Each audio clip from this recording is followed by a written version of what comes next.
Hello guys, চলে এসেছি তোমাদের সাথে আরও একটা নতুন ভিডিও শেয়ার করতে।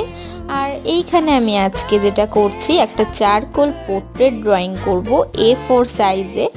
আর এই ছোট্ট মিষ্টি বাচ্চাটার হচ্ছে জন্মদিন। তো ফার্স্টেই হচ্ছে আমি ফেসের পার্টটা, আইজের পার্টটা দিয়ে শুরু করি। আমি জানি না আমি এটা সঠিক পদ্ধতিতে করি কিনা, কিন্তু আমার মনে হয় শেষমেশ যদি আমি মুখটা ফুটিয়ে তুলতে পারি তো সেটাই আমার achievement.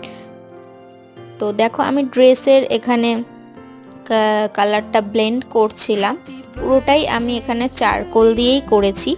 Charcoal pencil, charcoal powder use করেছি।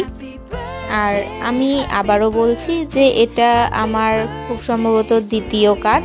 তো তোমাদের কেমন লাগলো ভিডিওটা অবশ্যই জানিও। টাটা।